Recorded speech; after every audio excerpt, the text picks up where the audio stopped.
ایک اللہ کے بندے کے لیے نبی پاک علیہ السلام کے غلام کے لیے ضروری قرار دیا ہے۔ وہ تین خوبیاں ہیں: سادگی، عاجزی اور قناعت۔ جس آدمی کے اندر یہ تین باتیں پائی جاتی ہیں کہ وہ سادہ بھی ہو، عجز و انکسار والا بھی ہو، اور جو چیزیں اللہ نے اسے دی ہوں اس پر اس کی قناعت بھی ہو، وہ راضی بھی ہو، تو ایسے شخص پر اللہ تبارک و تعالی کی خاص رحمت نازل ہوتی ہے، جس بندے کے اندر یہ صلاحیتیں پائی جائیں۔ ہم دیکھتے ہیں کہ اس زمانے میں سادگی، عاجزی اور قناعت والا پہلو خاصا مشکل ہوتا چلا جا رہا ہے۔ کوئی بھی برادری ہو، کوئی بھی قبیلہ ہو، کوئی بھی علاقہ ہو، لوگوں کو اپنا آپ دکھانے کا بہت شوق ہوتا جا رہا ہے۔ میں بھی ہوں، مجھے بھی مانو، میری بھی سنو، اور میری بھی تعریف کرو، میری طرف بھی توجہ کرو، یہ ماحول بن گیا۔ اگر آپ سادگی والے نہیں ہوں گے تو پھر آپ نے کچھ چیزیں ادھار کی اوڑی ہوں گی جو اصل نہیں۔ سادگی جو ہوتی ہے وہ اصل ہوتی ہے، اصل روپ ہوتا ہے آدمی کا۔ اگر آپ کے اندر سادگی نہیں ہوگی تو پھر آپ نے کچھ چیزیں ایسی اپنے اوپر لاگو کر رکھی ہوں گی جو آپ کا اصل نہیں۔ تو جب آدمی اصل سے ہٹتا ہے تو بے سکون ہوتا ہے۔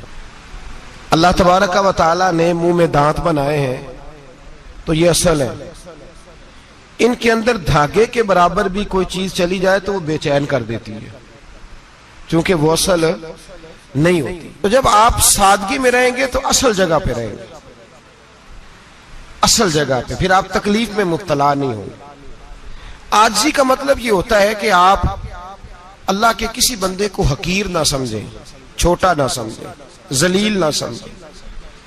ایک ہوتی ہے احساس کمتری، کہ سمجھنا کہ میں مالی طور پہ میرے پلے کوئی شے نہیں ہے، دیکھو کتنا، یہ احساس کمتری ہے۔ عاجزی یہ ہوتی ہے کہ یہ نہ سمجھ لے بندہ کہ میرے اندر صلاحیت زیادہ ہے، یہ کمی ہے، یہ چھوٹا ہے، یہ نکما ہے، یہ بالکل گناہگار ہے، یہ تکبر ہے۔ عاجزی سے رہیں، اللہ کے ہر بندے کو اپنے سے افضل سمجھیں، عاجزی کے ساتھ رہیں۔ قناعت یہ ہے کہ آپ کو جو اللہ نے دیا ہے سمجھیں کہ میرا رب سب سے زیادہ میرے اوپر ہی مہربان ہے، اس نے جو مجھے دیا ہے وہ کسی اور کو نہیں دیا۔ یہ شکر کے طور پر، تکبر کے طور پہ یہ بھی نہیں۔ قناعت کریں۔ عاجزی جب آپ کے اندر ہوگی، سادگی ہوگی، تو زندگی اطمینان سے گزرے گی، سکون سے گزرے گی۔ اور عاجزی اور سادگی کا یہ والا ترجمہ نہیں کہ جس بندے نے میلے کپڑے ڈالے ہوں آپ سمجھیں کہ یہ بڑا سادہ آدمی ہے، جی ہفتہ آیا نہ آیا نہیں تو سادہ ہے۔ یہ سادگی نہیں ہوتی۔ نفاست تو حسن ہے اسلام کا۔ نبی پاک صلی اللہ علیہ وسلم نے ایک مالدار آدمی کو پھٹے پرانے کپڑے پہنے ہوئے دیکھا تھا تو حضور نے منع کیا تھا، فرمایا اگر اللہ نعمت دیتا ہے تو بندے پر اس کا اثر دیکھنا بھی پسند فرماتا ہے۔ اچھے کپڑے چھوڑ دیں تو آپ سادہ ہو گئے، یہ مطلب نہیں۔ بہت سارے غریب لوگ بھی سادے نہیں ہوتے، جو ہر وقت کہتا رہتا ہے میں کسی چودھری کو کچھ نہیں سمجھتا، تو وہ سادہ ہے۔ جو کہتا رہتا ہے کوئی نہیں میری نظر میں آپ بڑا سیانا ہوں، فلانا بندہ آیا تو میں نے لاجواب کر دیا، دو باتیں نہیں پھر وہ کر سکا آگے سے، تو آپ سادے؟ آپ تو بڑے مہان تیز آدمی ہیں بھائی، آپ تو اپنی کرامت سنا رہے۔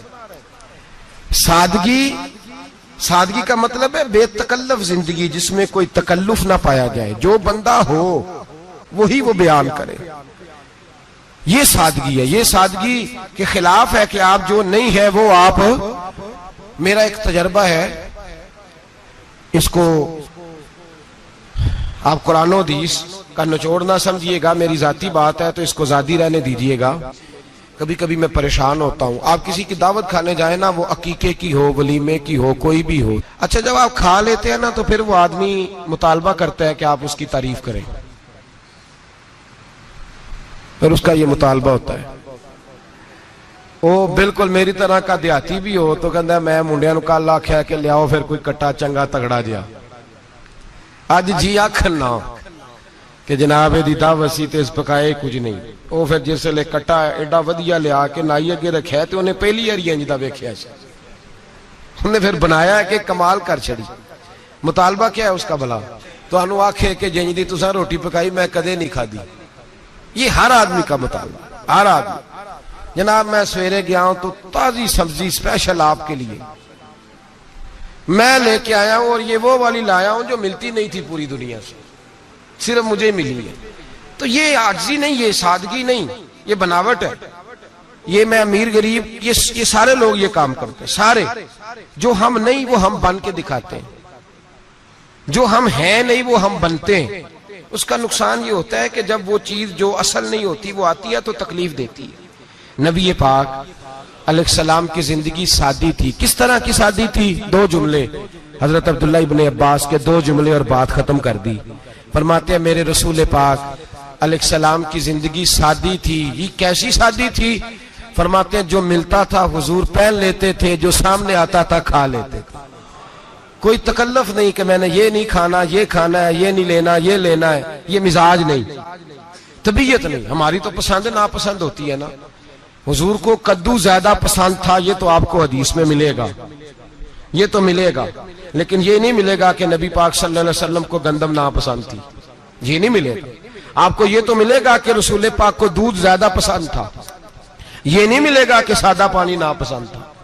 یہ تو آپ کو ملے گا کہ نبی کریم سید عالم صلی اللہ علیہ وسلم ضمیر پر سونے کو پسند کرتے تھے. یہ نہیں ملے گا کہ چارپائی پہ سونے کو ناپسند کرتے تھے. یعنی حضور کی زندگی سادی ہے، اس میں تکلف ہماری پسند ناپسند ہوتی ہے، اور جو شے ہمیں پسند نہیں وہ پھر ہے ہی نہیں صحیح، وہ غلط ہو گئی فوراً، وہ سرے سے اس کا کوئی اثر ہی نہیں رہا، وہ بالکل تباہ ہو گئی. میرے حبیب پاک سید عالم علیہ السلام نے سادی زندگی گزاری اور عاجزی والی زندگی گزاری.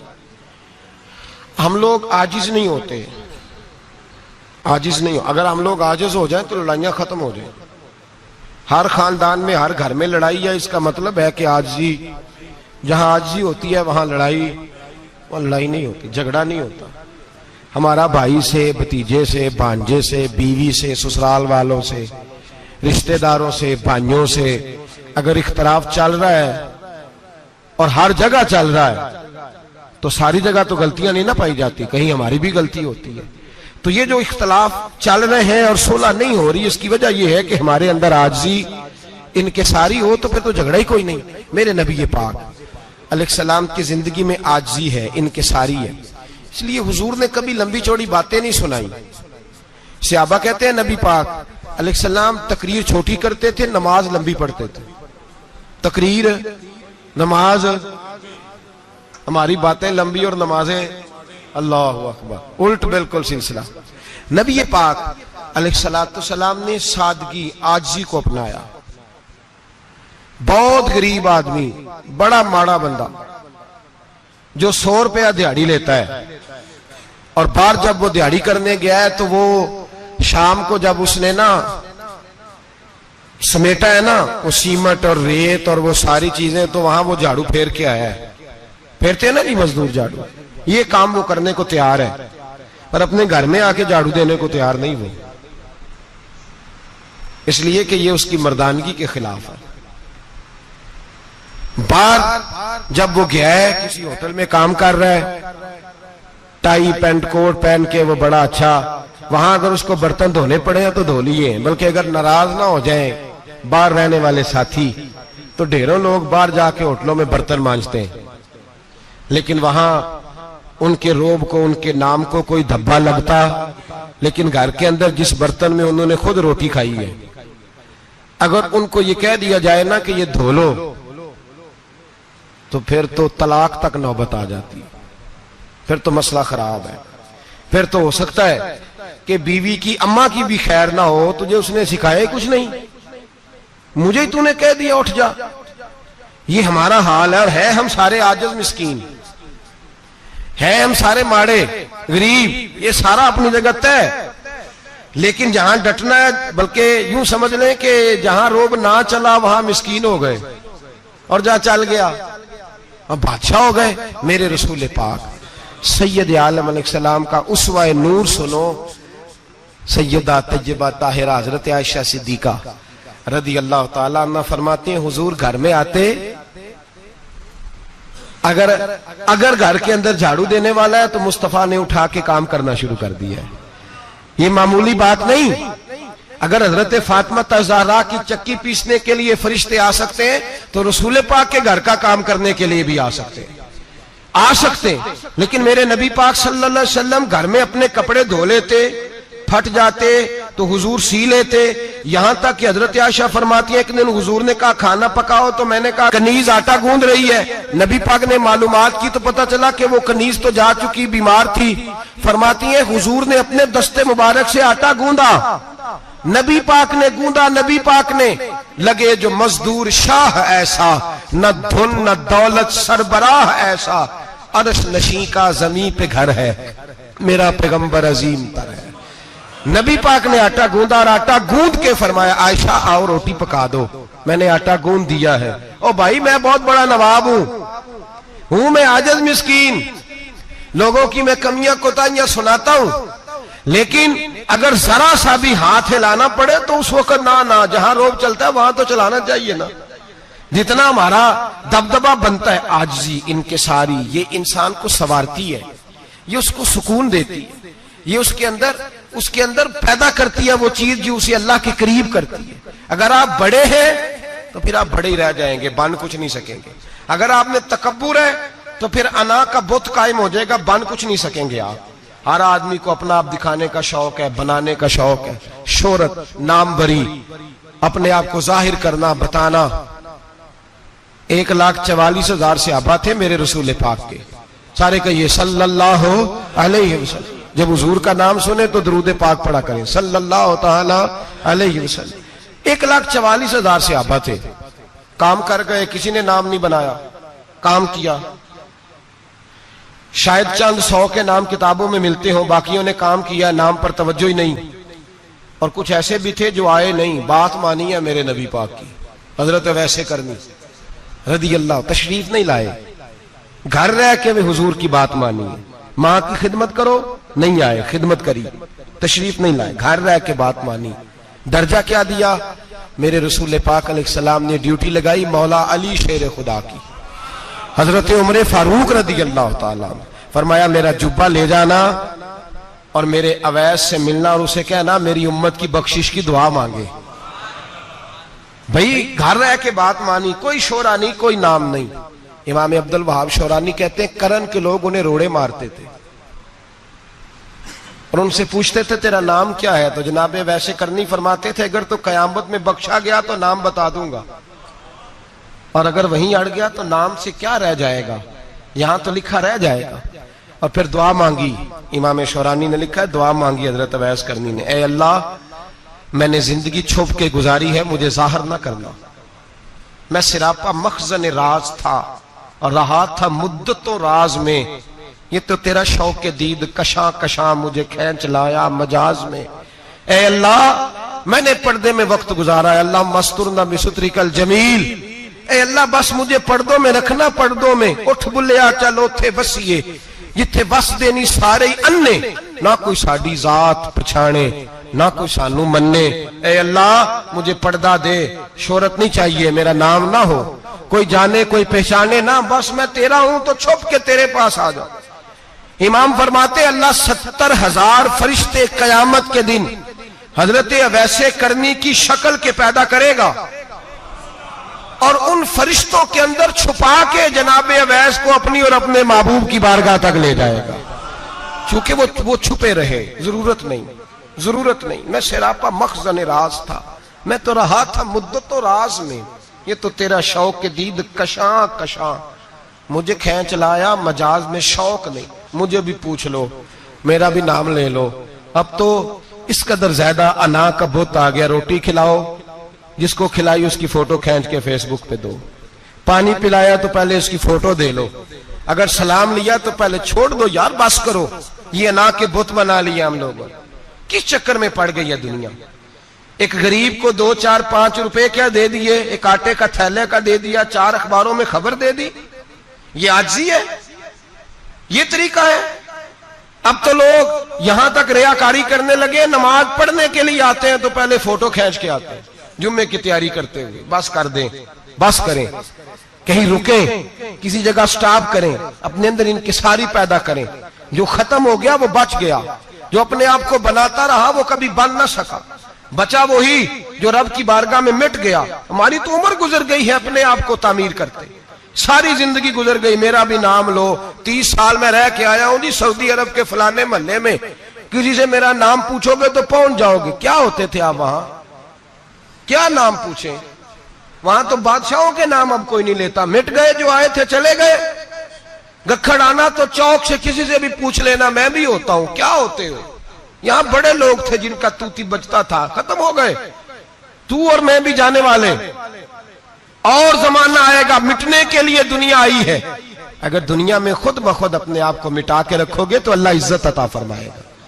ہم تو اتنا کھڑے ہوئے ہیں کہ بہنوں سے، بھائیوں سے، سسرال سے، رشتہ داروں سے کٹ گئے ہیں بالکل، اس لیے کہ بت نہیں ٹوٹ رہا اندر کا.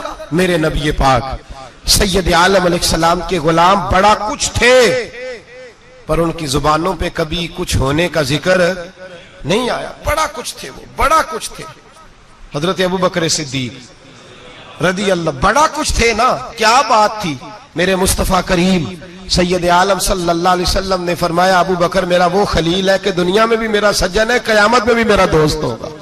دنیا اور آخرت میں وہی ابو بکر ہے.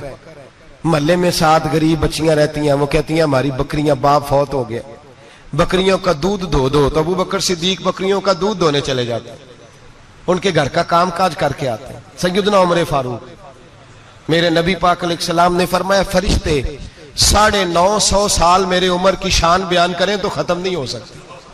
اتنا بڑا شخص عمر فاروق، اتنا بڑا آدمی. ایک دن اعلان کیا عمر فاروق نے، لوگوں مسجد میں آؤ بات کرنی ہے. امیر المومنین کا پیغام ہے سارے مسجد میں آ جائیں.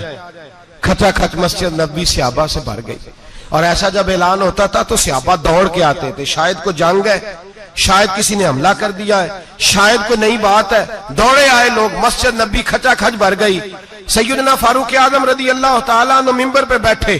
حضرت عبد الرحمن ابن عوف رضی اللہ تعالیٰ عنہ فرماتے ہیں کہ صحابہ تجسس کے دیکھ رہے ہیں کہ پتہ نہیں کسی طرف سے پیغام نہیں آ گیا، کوئی کافر حملہ نہیں کرنے لگا، اللہ جانے کیا ہوا ہے. بڑی پریشانی ہے. عمر بیٹھے، اللہ کی حمد کی، نبی پاک صلی اللہ علیہ وسلم پر درود پڑھا، اور پھر عمر فاروق بولے، فرمانے لگے میں جب مکے میں رہتا تھا نا تو کبھی گھر میں قحط آ جاتا تھا، کبھی قحط آتا تھا گھر میں، بکریوں کے دودھ خشک ہو جاتے تھے، گندم نہیں ملتی تھی، پانی نہیں ہوتا تھا. تو فرمایا میری اماں مجھے خالہ کے گھر بھیج دیتی تھی. قبیلہ بنو مخزوم، اس قبیلے میں میری خالہ کی شادی ہوئی تھی تو وہ مالدار لوگ تھے، ان کے پاس زیادہ بکریاں، زیادہ اونٹ، زیادہ گائیں، زیادہ کھیت تھے. حضرت عمر فاروق فرمانے لگے میں ان کے گھر جاتا تو میرے خالو سمجھ جاتے کہ عمر کو اس لیے بھیجا گیا ہے کہ قحط آ گیا ہے. فرماتے ہیں وہ مجھے سویرے بکریاں چرانے لے جاتے، شام تک میں ان کی بکریاں چراتا. امیر المومنین عمر، ایک طرف مسئلہ یہ ہے کہ کیسر و کسرا کی دیواریں ہل رہی ہیں عمر کے نعروں سے، اور ادھر عمر منبر پہ بیٹھ کے خطبے دے رہے ہیں. فرماتے ہیں میں بکریاں چراتا، شام تک خالہ کے گھر جا کے مزدوری کرتا، اور فرماتے ہیں شام ہوتی تو ایک مٹھی کشمش مجھے دیتے وہ. آپ فرماتے ہیں میں بڑے قد والا تھا، ایک مٹھی کشمش ملتی ہے، کبھی ایک مٹھی کھجوریں، میں شام کو کھا کے سو جاتا. کئی مہینے یوں ہی گزرتے تو میری اماں کا پیغام آتا کہ حالات صحیح ہو گیا، میرے بیٹے کو بھیج دو. یہ بات کہی، حضرت عمر رونے لگے اور پھر کہنے لگے اب وہ وقت آیا ہے کہ لوگ مجھے امیر المومنین عمر کہہ کے پکارتے ہیں. بس یہ 2 باتیں کی. عمر نے کہا چلو ظہر کا وقت ہو گیا، اذان پڑھو، اٹھو نماز پڑھے. اٹھو، اذان ہوئی، اقامت ہوئی، جناب عمر نے نماز پڑھائی، لوگ چلے گئے. تو سیدنا عبد الرحمن ابن عوف جرانہ تھا جناب عمر سے، بازو پکڑ کے کہنے لگے عمر سیاڑا بندہ یار تو یہ 2 باتیں سنانے کے لیے اتنا مجمع اکٹھا کیا تھا، یہ 2 باتیں کہنے کے لیے کہ میں خالہ کے گھر جا کے مزدوری کرتا تھا تو ایک مٹھی کشمش ملتی تھی، ایک مٹھی کھجوریں، یہ کہنے کے لیے کہ میں بکریاں چرایا کرتا تھا. تو حضرت عمر فاروق رضی اللہ تعالیٰ عنہ پھر روئے، پھر آنکھوں میں آنسو آئے. کہنے لگے عبد الرحمن آج نا مصر شام سے کچھ لوگ آئے تھے اور وہ بتا رہے تھے کہ عمر تیرا ڈنکا وہاں بھی بڑا بجتا ہے، وہ مجھے کہہ رہے تھے تیرے نام کے وہاں بھی بڑے دبدبے ہیں، بڑے تذکرے ہیں. تو میرا نفس مجھے کہہ رہا تھا عمر دیکھا تو یہاں بیٹھا ہے اور وہاں تیرے نام کا شور ہو رہا ہے، مجھے اس نے بڑا کیا ہے. تو میں نے آج مصطفیٰ کے سارے غلام کٹھے کر کے اپنی اوقات بتا دی ہے. میں نے اپنی اوقات بتائی ہے کہ میں کچھ نہیں، کوئی شے نہیں، کوئی چیز ہی نہیں. اسی کسے دے کچھ نہیں جے لگ دے، نہ کوئی ساڈا دردی. میں نے بتایا ہے کہ میں تو کسی کے بکریاں چرا کے ایک مٹھی کشمش لے کے گزارا کیا کرتا تھا. مجھے میرے کچھ ساتھی نا لے گئے گجرانوالا سردیوں کے موسم میں. مجھے کہنے لگے سویٹر پسند کر لیں اپنی مرضی کا. تو میں نے کہا یار مجھے تو وہی مزہ آتا ہے جو میری اماں کروشیے سے بنایا کرتی تھی. وہ پہلے ابا پہنتے تھے، پھر وہی سویٹر بڑا بھائی پہنتا تھا، پھر ہمارے کھاتے میں آ گیا. اور پھر اس کی تعریفیں ہوتی تھی غربت چھپانے کے لیے. اس کی تعریفیں ہوتی تھی بڑی محنت سے بنا ہے جی، کیا بات ہے، بڑا گرم ہے. تو اب چھوٹے بھائی کو دے دیا جائے. ہم نے کہا وہی زمانہ دیکھا ہے، وہی رنگ دیکھا ہوا ہے اور اس پر فخر ہے. اب تو لوگ جب کچھ ہو جاتا ہے نا، 2-4 لوگ جاننے لگتے ہیں تو لوگ فٹافٹ دعویٰ کر دیتے ہیں خاندانی رئیس اعظم ہو، بڑی بات ہے. ایسی کوئی بات نہیں. جس کو اپنا آپ یاد رہتا ہے اسے خدا بھی یاد رہتا ہے. جسے اپنا آپ یاد رہتا ہے اسے رسول اللہ بھی یاد رہتے ہیں. جسے اپنا آپ یاد رہتا ہے اس کی نظر میں دوسرے لوگ بھی کچھ ہوتے ہیں. میں عمرے کے لیے حج کے لیے جاتا رہتا ہوں. رب مجھے اپنے فضل سے بلا لیتا ہے. تو میں ایئرپورٹ سے نیچے اترا تو ایک صاحب میرے جاننے والے تھے، دوڑ کے آئے اور مجھے کہنے لگے کیا بات ہے، سنا ہے اس دفعہ آپ سعودی ایئر لائن سے آئے، سیدھا مدینہ شریف آئے، کیا بات ہے آپ کی. اور میں نے کہا صاحب چھوڑ دیں، میں بھی جب پہلی دفعہ آیا تھا تو میں بھی بڑا گور کے ایئرپورٹ دیکھتا تھا. میں نے کبھی دیکھا جو نہیں تھا، میں بڑا گور کے دیکھتا تھا. کوئی ایسی بات نہیں ہے، یہ نظام قدرت ہے، بادشاہ کے فیصلے ہیں. وہ جب چاہتا ہے جس طرح کے چاہتا ہے فیصلے فرما لیتا ہے. تو یہ اس کے فیصلوں کی بات ہے. ہم لوگ نا جس حیثیت پہ ہوتے ہیں وہیں رہ جاتے ہیں، پچھلی بات بھول جاتے ہیں. اس لیے ہم چاہتے ہیں جو بھی ہمیں ملے جھک کے ملے، جو بھی آئے. اور یہ میرا آپ کا سب کا مشترکہ معاملہ ہے. میرے نبی پاک صلی اللہ تعالی علیہ وسلم نے صحابہ سے پوچھا تمہیں بتاؤں جنت کے بادشاہ کون ہوں گے؟ جنت کے عام لوگ نہیں، جنت کے، بولیے گا ذرا، جنت کے اللہ بادشاہ. جنت میں تو جانا بڑی بات ہے اور حضور جنت کا بھی بادشاہ. ابن ماجہ میں لفظ ہے. تمہیں پتہ ہے جنت کے بادشاہ کون ہوں گے؟ تو میرے مصطفیٰ کریم صلی اللہ تعالی علیہ وسلم کے غلاموں نے کہا حضور ہمیں نہیں پتا. تو حضور نے فرمایا جنت کے بادشاہ وہ لوگ ہوں گے جنہیں دنیا میں کوئی بھی نہیں جانتا تھا، جن کے کپڑے سادے ہوتے تھے، جو غریب لوگ ہوتے، جو سفارش کرتے تھے تو ان کی قبول کوئی نہیں کرتا تھا، جو کسی کے ساتھ جاتے تھے تو ان کو مانتا کوئی نہیں تھا. وہ جنت کے بادشاہ ہوں گے، بادشاہ. اور فرمایا قیامت کے دن جب لوگ انہیں دیکھیں گے تو ان پر فخر کریں گے، رشک کریں گے، کہیں گے کیا بات ہے تمہاری. یہاں تو شوق ہی بڑا ہے. غریبوں نے بھی پوسٹر بنائے ہوئے ہیں، ڈاکوؤں، لٹیروں، چوروں کی تصویروں کے ساتھ لگوائے ہوئے اپنے آپ کو بڑا کرنے کے لیے. عاجزی اختیار کریں، عاجزی اختیار کریں، اپنے آپ کو مٹانے کی کوشش کریں. رب کریم کے بندے آگے بڑھ کے اپنا آپ دکھاتے نہیں. بڑا شوق ہے، پہلے فوٹو کھچا لو، باقی باتیں بعد میں ہوگی. پہلے ویڈیو بنا لو، باقی کچھ اور بعد میں ہوگا. پہلے اب تو پرسوں ترسوں مجھے ایک مولانا کہنے لگے کہ آپ سے میں نے، وہ یہاں جمعہ پڑھنے آتے ہیں کبھی کبھی، میرے دوست ہیں، کہتے ہیں آپ سے میں نے سنا تھا کہ اگر کوئی اس نبی پاک کا فرمان ہے، اگر کوئی نذرانہ دے تو اس کو لے لو، اگر کوئی تحفہ دے تو اس کو، حضور نے فرمایا لے لو اگر تمہیں کو دیتا ہے، اپنی مرضی سے، مانگنا منع ہے. خود دے دے تو لے لو، ورنہ ایک وقت آئے گا تم مانگو گے تمہیں ملے گا نہیں. جب کو دے دے تو لے لو. کہنے لگے آپ نے کہا تھا کو دے دے، تو اس وقت سے میں کوئی سوٹ دیتا ہے مجھے میری مسجد کا نمازی تو میں لے لیتا ہوں. کوئی مجھے کوئی اور شے دیتا ہے تو میں آپ سے سن کے. تو اگر میری مسجد کا نمازی سوٹ پکڑاتے ساتھ فوٹو بھی کھینچے تو پھر میرے لیے کیا حکم ہے؟ وہ خوشبو کی ڈبی دیتے ہوئے ساتھ فوٹو بھی کھینچے، پھر میرے لیے کیا حکم ہے؟ کہنے لگے رمضان میں یہ حال ہوا ہے کہ لوگ کپڑے دے رہے تھے اور فوٹو کھینچ رہے تھے. کیا چکر ہے، کہاں چلے گیا؟ غریب آدمی کی عزت نفس کو کچل ڈالا پکڑ کے. ایک جوڑا سال کے بعد امام کو دیا، اس کی بھی تصویر کھینچ کے فیس بک پہ دے ڈالی. یہ ہماری عاجزی ہے، یہ ہمارا پیار ہے، یہ ہمارا انداز ہے۔ بھائی یہ ہم غلط رستے پہ، غلط ڈگر پہ چل نکلے، ہمیں واپس آنا پڑے گا۔ میرے نبی پاک علیہ السلام نے عاجزی کو پسند کیا۔ حضور شہرت سے، ناموری سے دور رہتے۔ نبی پاک علیہ السلام نے عاجزی، انکساری اور سادگی اور قناعت ان کو اپنا کے رکھا، سینے سے لگا کے۔ یہ نہیں کہ مال نہیں آیا، بحرین سے لاکھوں دینار آئے حضور کے زمانہ ظاہری میں، تبوک کے بعد فتوحات ہوئی تو لاکھوں دینار آئے، لیکن حضرت عائشہ کہتی ہیں ہمارے گھر میں 4 دن کے بعد ہی روٹی پکی ہے، ہم نے ایک وقت ہی کھانا کھایا، لاکھوں روپیہ آیا ہے پر ہمارے گھر کے اندر جو کھانا آیا ہے وہ سرکہ ہی آیا ہے۔ ہم نے رات اگر روٹی بچ گئی ہے تو سویرے اٹھ کے رات والی کھائی ہے۔ ہمارے گھر کے اندر وہی حالات رہے، اس لیے کہ میرے نبی پاک علیہ السلام نے فرمایا میں تمہاری دنیا سے حاصل کرنے نہیں آیا، میں تو مسافر کی طرح وقت گزارنے آیا۔ ہم زیادہ کے چکر میں نکلے تو بڑا کچھ کچل کے آ گئے، بڑا کچھ۔ عاجزی جب پیدا ہوتی ہے، انکساری جب پیدا ہوتی ہے، جب تواضع آتی ہے، پھر انسان بنتا ہے، پھر وہ سمجھتا ہے، پھر اس کے اندر تبدیلی آتی ہے، پھر وہ۔ اور بزرگ فرماتے ہیں عاجزی والے کو نماز میں بھی لذت آتی ہے، ورنہ تو کسی نے پوچھا تھا، ایک شاعر اسلام آباد میں رہتے تھے، تو ان سے کسی نے پوچھا کہ آپ کا شہر کس طرح کا ہے؟ انہوں نے کہا میرا اس شہر عداوت میں بسیرا ہے جہاں لوگ سجدوں میں بھی لوگوں کا برا سوچتے ہیں۔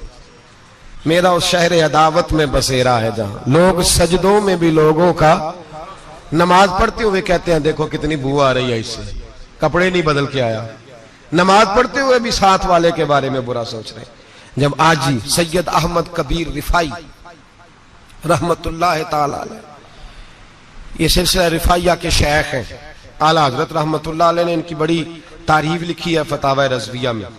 مصر کے اندر سلسلہ رفائیہ اور شاذلیہ بہت سارے لوگ اس سلسلے میں مرید ہیں۔ سید احمد کبیر رفائی اتنے بڑے صوفی تھے کہ میرے مصطفیٰ کریم صلی اللہ علیہ وسلم کے روضے پر حاضری دینے گئے، نبی پاک کی بارگاہ میں دعا کریں اللہ ہم سب کو وہاں حاضری نصیب فرمائے، اللہ ہم سب کو بار بار یہ موقع عطا فرمائے۔ سید احمد کبیر رفائی حاضری دینے گئے تو جب نبی پاک کے گنبد پہ پہنچے تو کہنے لگے یا رسول اللہ میں قبر دیکھنے نہیں آیا، میں تو دیدار کرنے آیا۔ حضور یہ تو زیارت میں کرتا رہتا تھا، دیدار کرنے آیا۔ یہ کہہ کے رونے لگے، اتنی دیر روئے کہ میرے مصطفیٰ کریم نے اپنا دست مبارک قبر سے باہر نکال دیا، ہاتھ مبارک باہر آیا اور 10,000 لوگوں نے دیکھا۔ کتنے لوگوں نے؟ اب یہاں بھی لوگوں کو شک ہوگا جی کیسے باہر آیا، تو بخاری سنا دیتا ہوں مسئلہ ذرا حل ہو جائے۔ مسجد نبی کی تعمیر ہو رہی تھی، تعمیر تو کہتے ہیں کہ دیوار نہیں، تعمیر کرتے وقت نا ایک دیوار گری، یہ بخاری کے لفظ ہے، دیوار گری تو ایک پیر باہر آ گیا، پیر کو دیکھا تو کہتے ہیں ہاتھ رکھتے تھے تو اس میں بالکل ایسے تھا جیسے خون سائیڈوں پہ ہو گیا، بالکل زندہ۔ شور ہو گیا کہ یہ نبی پاک کا قدم مبارک ہے، حضور کا۔ بہت سارے لوگ کٹھے ہوئے، علماء کو بلایا، پیر دیکھا تو کہنے لگے نبی پاک کا نہیں، یہ تو سیدنا فاروق اعظم کا ہے۔ جب یہ کہا نا فاروق اعظم کا ہے تو پھر ایک شور اٹھا کہ یہ حال ہے ان کے غلاموں کا تو سرکار کا عالم کیا ہوگا، یہ حال ہے ان کے غلاموں کا تو پھر سرکار کا عالم۔ یہ بخاری ہے، تو زندہ ہے واللہ، تو زندہ ہے واللہ، میری چشم عالم سے چھپ جانے والا۔ سید احمد کبیر رفائی اتنے بڑے، نبی پاک صلی اللہ علیہ وسلم نے دست مبارک باہر نکالا، 10,000 لوگوں نے دیکھا۔ کسی نے حضرت سید احمد کبیر رفائی سے پوچھا کہ بابا اتنا بڑا درجہ، اتنا بڑا مقام کیسے ملا؟ تو بابا جی کہنے لگے زندگی میں کبھی کسی کو حقیر نہیں سمجھا، کسی کو کبھی حقیر، کبھی کسی کو اپنے سے کمتر نہیں سمجھا۔ تو اللہ نے دیکھے نا، اگر آپ نہیں سمجھیں گے تو اس کے لیے بھی آپ کو عنوان مل جائیں گے، اور اگر سمجھنا ہے اپنے آپ کو بڑا تو اس کے لیے بھی موقع مل جاتے ہیں۔ حضرت شفیق بلخی بہت بڑے صوفی بزرگ ہوئے پر نوجوان تھے، جوانی میں ہی اللہ نے بڑا مرتبہ دیا۔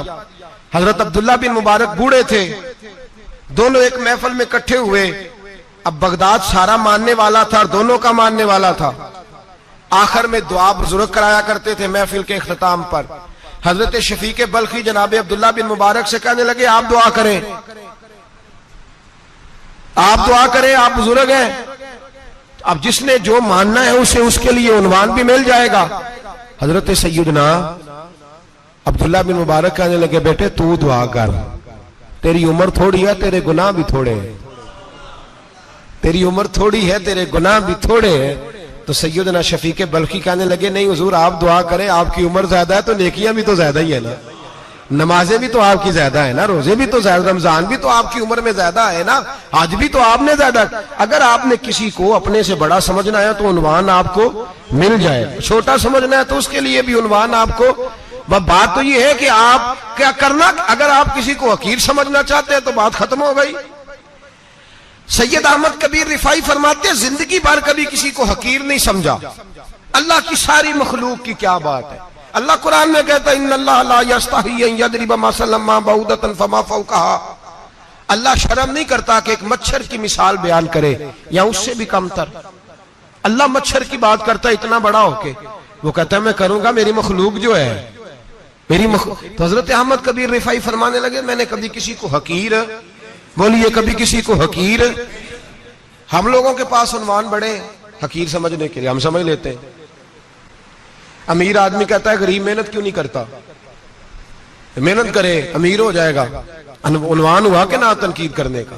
4 بچے ہیں کریں کمائی امیر ہو جائیں گے، اب وہ حقیر سمجھ رہا ہے غریب کو، غریب بھی امیر کو حقیر سمجھتا ہے، وہ بھی کہتا ہے جو اس نے کمایا سارا ہی حرام ہے، جائز ایک پیسہ نہیں، اس نے بھی حقیر سمجھ لیا۔